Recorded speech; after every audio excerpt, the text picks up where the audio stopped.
अभिभाषणावर या ठिकाणी समर्थन करण्याची संधी दिली।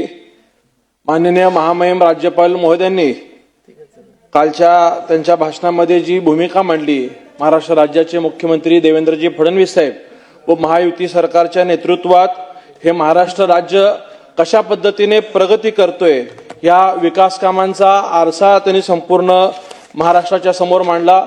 मी सुद्धा या सगळ्या प्रगतीचा माझ्या सोलापूर शहराच्या बाबतीत एक साक्षीदार आहे।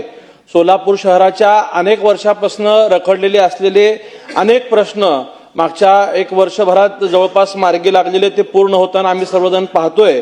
सोलापूर शहराची विमानसेवा सुरू करणं असेल, मग ती विमानसेवा मुंबई इंदोर या ठिकाणी या सरकारच्या वतीने सुरू करण्यात आलेली आहे आणि मला खात्री आहे की येणाऱ्या काळात ही विमानसेवा तिरुपती, बेंगलोर, हैदराबाद या ठिकाणी सुद्धा सुरू होईल। अनेक वर्ष आम्हा सोलापूरकरांच्या अपेक्षित असलेले जे सोलापूरचं आयटी पार्क आहे त्याला सुद्धा या सरकारने मंजुरी दिली आणि फक्त मंजुरीच न देता तर त्याला त्या आयटी पार्कची जागा हस्तांतरित करण्याचं काम सुद्धा या सरकारच्या माध्यमातून झालेलं आहे। जो अनेक वर्ष सोलापूर शहराचा विकास रखडला होता तो खऱ्या अर्थाने आता कुठेतरी पूर्ण होताना आम्ही पाहतोय। सोलापूर शहराला रोज पाणी पुरवठा होण्यासाठी मुख्यमंत्री महोदयांनी समांतर जलवाहिनी मंजूर केली होती, त्याचंही काम सुद्धा या सरकारच्या माध्यमातून पूर्ण झालेलं आहे आणि सोलापूर शहराला रोज पाणी 365 दिवस 24 तास समतोल पाणी पुरवठा होण्यासाठी जी 892 कोटी रुपयाची योजना त्यांनी नव्याने मंजूर करून दिली, यासाठी मी या सरकारचं आभार मानतो। वास्तविकता या पाणी पुरवठ्याच्या योजनेला वर्ल्ड बँककडनं अर्थसहाय्य मिळणार आहे आणि त्यांनी 2047ची धोरण डोळ्यासमोर ठेवून काही सुधारणा सुचवल्या होत्या, त्याही सुधारणा या सरकारने स्वीकारलेल्या आहेत आणि मला खात्री आहे की येणाऱ्या काळात लवकरच लवकर सोलापूर शहराचं पाणी पुरवठ्याचं काम या ठिकाणी पूर्ण होईल। माझ्या मतदारसंघातील अक्कलकोट रोड MIDC येथील मूलभूत सुविधा म्हणजे जसे की रस्ते मागच्या 40 वर्षापासून त्या ठिकाणी होत नव्हते, अत्यंत दुरावस्था असलेल्या ह्या रस्त्याला या महाराष्ट्र सरकारने विशेषतः मुख्यमंत्री देवेंद्र फडणवीस साहेबांनी एकाच वेळी जवळपास 56 कोटी रुपयाची मंजुरी त्या ठिकाणी दिलेली आहे। लवकरच हे महाराष्ट्र सरकार त्या योजनेला अंतिम मंजुरी या ठिकाणी देईल, हाही मला विश्वास त्या ठिकाणी वाढतोय। मी आपल्या माध्यमातून अध्यक्ष महोदय या सरकारला विनंती करतोय की सोलापूर शहराचं जे अभियांत्रिकी विद्यालय ते जवळपास 60 वर्षापासून विषय रखडलेले, आम्हाला मंजूर झालेलं अभियांत्रिकी महाविद्यालय अन्य शहरात वळवण्यात आलेलं होतं, परंतु तत्कालीन पालकमंत्री चंद्रकांत पाटील जे आताचे उच्च तंत्र शिक्षण मंत्री आहेत त्यांनी सोलापूरला इंजिनिअरिंग कॉलेजला मंजुरी दिलेली आहे। मी स्वतः मुख्यमंत्री देवेंद्र फडणवीस साहेबांकडे मागच्या वर्षी मागणी केली होती की आमचं जे तंत्रनिकेतन विद्यालय त्याची 34 एकर जागा आहे आणि त्यात जर हे अभियांत्रिकी महाविद्यालय आपण परवानगी दिली तर होऊन जाईल, परंतु या अभियांत्रिकी विद्यालयाचा 250 कोटीचा प्रस्ताव या ठिकाणी आलेला आहे। मला आपल्या माध्यमातून सरकारला विनंती आहे की ह्या सरकारने त्या 250 कोटीला या बजेटमध्ये तरतूद देऊन येणाऱ्या काळात ते अभियांत्रिकी विद्यालय देखील सुरू करावं। एक गंभीर बाब मला या ठिकाणी निदर्शनास आणून द्यायचं आहे की सोलापूर शहरामध्ये राज्यातले सर्वाधिक कॅन्सरचे रुग्ण सोलापूर शहरामध्ये आढळत आहेत।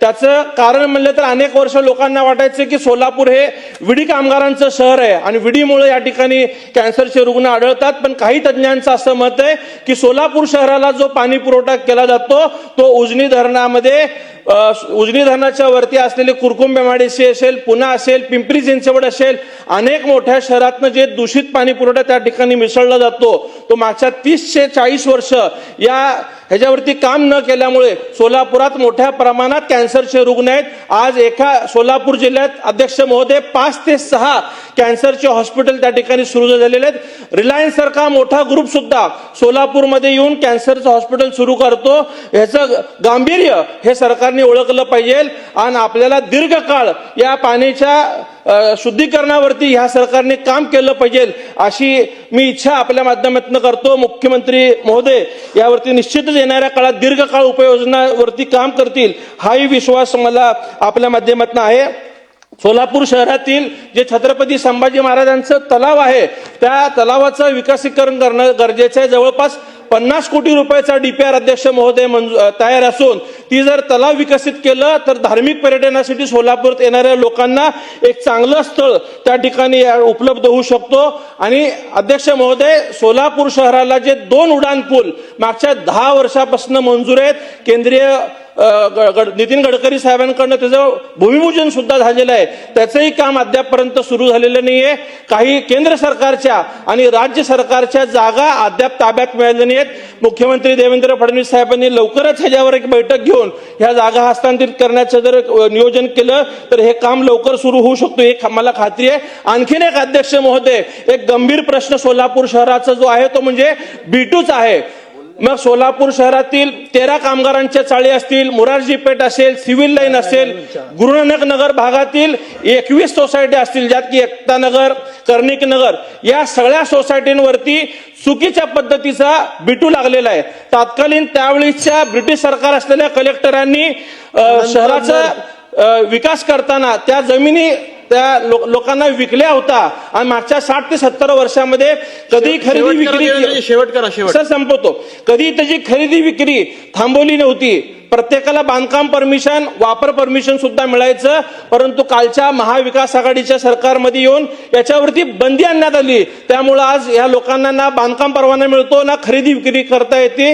आणि ज्या चाळी आहेत साहेब त्या 100 वर्ष जुन्या आहेत, त्या कधीही पडू शकतात आणि कुठली तरी जीवितहानी त्या ठिकाणी होऊ शकते. तर हे सरकार इतकं प्रभावीपणे काम करताना लोकांना घरं देतोय, कामगारांना घरं देतोय, तर फक्त आमच्या सोलापूर शहरातला B2 हा या सरकारने माफ करावा असं मी मुख्यमंत्री साहेबांकडे, महसूल मंत्री चंद्रशेखर बावनकुळे साहेबांकडे विनंती करतो, जेणेकरून आमच्या पुनर्विकासाचा प्रश्न या ठिकाणी मार्गी लागेल. अध्यक्ष महोदय, मी राज्याच्या दृष्टिकोनातनं एक अत्यंत महत्वपूर्ण भाग या सभागृहाच्या निदर्शनास आणून देऊ इच्छितो की या राज्याला स्वतंत्र विज्ञान व तंत्रज्ञान मंत्रालयाची आवश्यकता आहे. आजचा काळ हा ज्ञानाधारित अर्थव्यवस्थेचा भाग आहे. उद्योग, शेती, आरोग्य, शिक्षण, पर्यावरण, शहरी नियोजन या प्रत्येक